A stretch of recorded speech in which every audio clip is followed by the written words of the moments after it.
Hey everyone, welcome back. Hope you're having a fantastic day so far.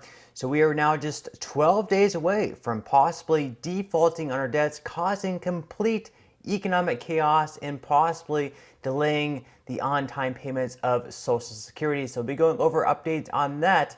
Meanwhile, around 66 progressive Democrats are urging Biden to do this one thing to get us out of this whole mess, although some people are actually saying this could actually end up causing even more chaos. So we'll be going over updates on that as well. But before I go ahead and dive into the main content of today's video, if you wouldn't mind helping me out real quickly by just giving this video a like, that just helps out with the good old YouTube algorithm, and also consider subscribing to my channel if you have not already. Okay, so before we get into the updates of the debt ceiling, I do have some news to bring to you all. So in one state, if you live in the state, you're going to be receiving a rebate check, a stimulus check, whatever you want to call it. This is going to be going to those living in the state of Minnesota. So according to the Star Tribune, Minnesota Democrats strike a deal on rebate checks, credits, and Social Security tax cuts. So Democrats struck a deal Wednesday on a $3 billion plan to send one-time tax rebate checks of $260 to 2.5 million Minnesotans, create a new tax credit they hope will slash childhood poverty rates and exempt many seniors from taxes on their Social Security income. So if you received Social Security prior in Minnesota, you would have actually been paying some taxes on that, depending on how much you made. But now they're actually going to be slashing those up to $100,000. So if you earn less than $100,000, you'll no longer have to pay taxes on your Social Security benefits at the state level in Minnesota. Now at the federal level, you may still have to pay taxes on your Social Security benefits, just like everyone else. Under the deal, single Minnesotans who make up to $75,000 a year can get a one-time refundable tax credit of $260 and $520 for married joint filers who make up to $150,000 a year. Families with children can get $260 more per child, up to 3 children, for a maximum of $1,300. So $1,300 is the max you'll be receiving here. It's going to be $260 per adult and then $260 per dependent, up to 3 dependents.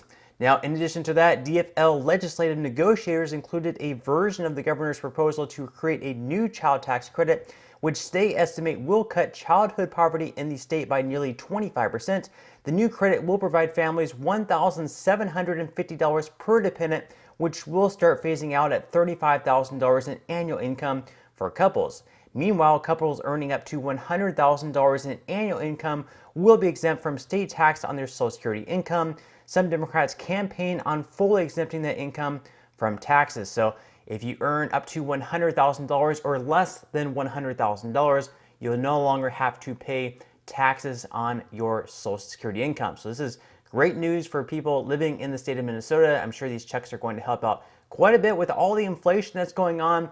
And of course, for recipients of Social Security, you'll be able to keep a lot more of your check because it's not going to be taken away from the Minnesota government in the form of taxation. Now, in some other news, moving over to the whole debt ceiling debacle, like I mentioned earlier on, we are now just 12 days away from that June 1st deadline. Now, it may actually be like June 8th, but I think we really have to take June 1st as being the serious deadline because we definitely do not want to default on our debts. Now, of course, just to recap a little bit, on Friday, a couple of days ago, they went into the negotiating room feeling pretty good about things. They thought they could strike a deal this weekend and then vote on the bill this coming week. But whenever Garrett Graves, who was acting on behalf of the House Speaker Kevin McCarthy as the negotiator, he walked into the room, and the Democrat side and Graves, they could not really, come that close to reaching any type of deal. And in fact, according to both sides, they actually ended up even further apart than where they were, going into the negotiating room on Friday morning. So Graves actually ended up kind of storming out of the room, saying we're not just going to talk to ourselves, this is going nowhere, and the talks are pretty much paused, they're off, we're not going to be talking anymore. Now, eventually both sides sort of cooled down, and they ended up once again going back into the negotiating room on Friday night, and they didn't make any progress there either. So obviously this was extremely concerning, and both sides aren't willing to bend here. They're playing this game of chicken, and we're 12 days away from defaulting on our debts, which is going to cause economic chaos, could potentially delay Social Security payments. So they're not really, making progress. Both sides are wanting the other side to completely give in. No side is really willing to compromise at this moment. So of course, yesterday on Saturday, we were kind of wondering whether or not they would actually end up meeting up. Turns out they did not end up meeting up at all. Both sides were like, nope, I'm not going to do it. Kevin McCarthy, the House Speaker, said we're not going to continue to negotiate until Joe Biden returns to the country. Of course, Biden is over in Asia, in Japan right now for the G7 summit. He is expected to return today at some point. Not really sure what time he's going to return, if it's going to be in the morning, afternoon, or at night. And whenever he returns, I'm not sure whether or not they're actually going to have any type of negotiation today. So today might be another waste as well. So we might just continue kicking this can down the road until next week.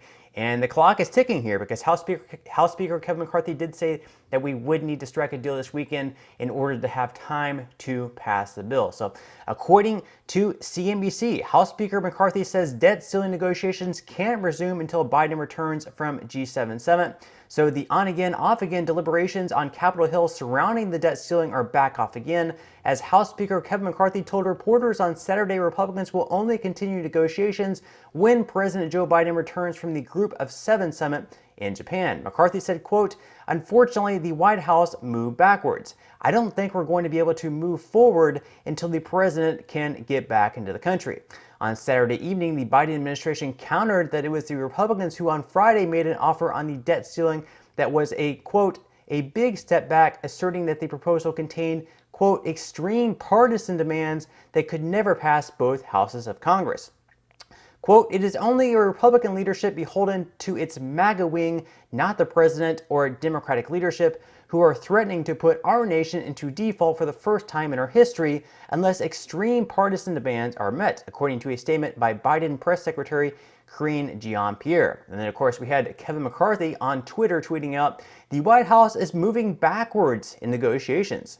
Unfortunately, the socialist wing of the Democrat Party appears to be in control, especially with President Biden out of the country." So we have Republicans saying, it's the socialists in control of the Democratic Party, and that's the reason why these negotiations aren't going all that well. And then we have the Democrat side saying it's the extreme MAGIsts that's in control of this party, and that's the reason this whole thing is happening and we might default. So both sides are playing sort of the blame game here and kind of going the far left, far right route here and saying that both sides, the far left and the far right, are in control and they're to blame here.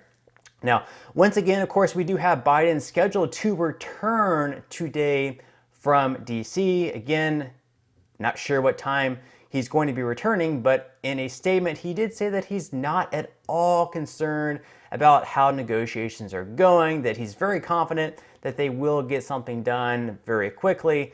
And I have to say those are pretty confident words because from the looks of it, at least in my opinion, I don't know about you guys, but from the looks of it, how everything is going, it doesn't seem like it's going too smoothly. It seems like they are very far apart. And quite frankly, I don't know if they're ever going to come to an agreement. Now, we have seen in the past that how these arguments or debates or negotiations go, they're kind of like, no, I'm not going to do that. Nope, it's over. And then at the very end, at the very last second, they're like, okay, yes, let's do it. So it could be another deal where, once again, they stand firm on what they want. And then in the end, both sides end up compromising. We'll have to wait and see. But again, those are pretty confident words coming from President Joe Biden. And a lot of Democrats, Democrats in Washington, the lawmakers are saying that we need to raise the debt ceiling by itself, that we should not be negotiating spending cuts with raising of the debt ceiling. However, if they were actually to listen to their voters, to their base, most Democrats actually support deficit reduction as part of debt ceiling fight. This is according to Fox News. So a new poll shows that a majority of voting Democrats want an agreement to increase the government's borrowing limit only if it includes provisions to reduce the government's annual budget deficit, a position that goes against the view of President Biden and Democrat leaders in Congress.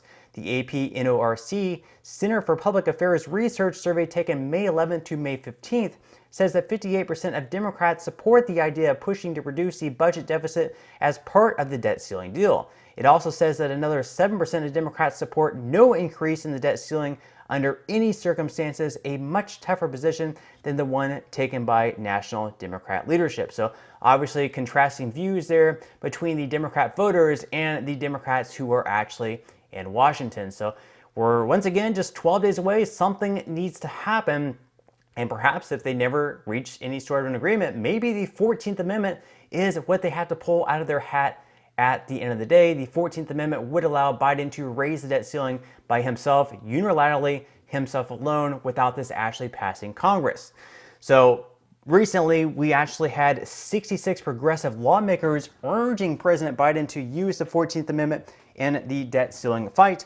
So according to The Hill, dozens of progressives have signed onto a letter urging President Biden to invoke the 14th Amendment and bypass Republicans to prevent the nation from defaulting on its debts. Congressional Progressive Caucus leaders Pramila Jayapal, Ilhan Omar, and Greg Casar led more than 60 progressives in penning the letter to Biden on Friday as the president attends the Group of Seven summit abroad this week. They said in the letter, quote, if the options are either agreeing to major cuts to domestic priorities under the Republican threat of destroying the economy and moving forward to honor Americans' debts, we join prominent legal scholars, economists, former budget officials, and a former president in advocating for invoking the 14th Amendment of the Constitution. So they want this to happen. Of course they do. But whether or not Biden's actually going to do it and perhaps have this challenged in the court, who really knows? Hopefully we don't get that far. But then, of course, according to CNN, we actually had the U.S. Chamber of Commerce coming out and arguing against the 14th Amendment, saying that it would be just as economically calamitous as a default. So, we have different arguments of whether or not Biden should do it. In the end, it might be his only option, so we'll just have to wait and see. But let me know in the comment section below if you believe that Biden should use the 14th Amendment to raise the debt ceiling by himself. But that's all the news that we have for today's video. I certainly hope that you enjoyed. If you did, again, I would greatly appreciate if you could give this video a like. Consider subscribing to my channel if you have not already, and I will see you in the next video.